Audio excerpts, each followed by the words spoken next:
What are some things, maybe now looking back that your parents could have done differently, or things that you coach families to do differently that maybe would have helped you as you were growing up?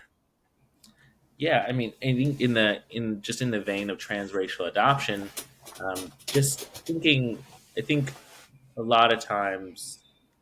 Well, let me just contextualize it with my parents first. My parents didn't have a framework for racial conversations at all, and were even advised to not talk about it, right? And so, limited context, poor advice, right?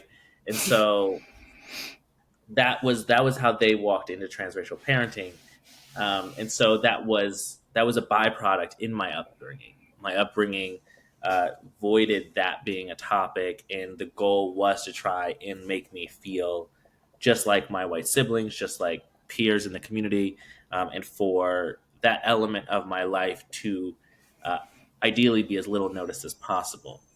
What we find through this, which is kind of like the colorblind approach that we kind of all recognize now is not the best way to approach racial conversations, is that when you do that, you tend to leave your child to navigate it on their own. So instead of them not navigating it, they navigate it on their own, which is usually not what we want. Or I think it's never what we want, to be honest. It's never what we want. We don't want our kids to try and wrestle with complex things on their own, especially as children.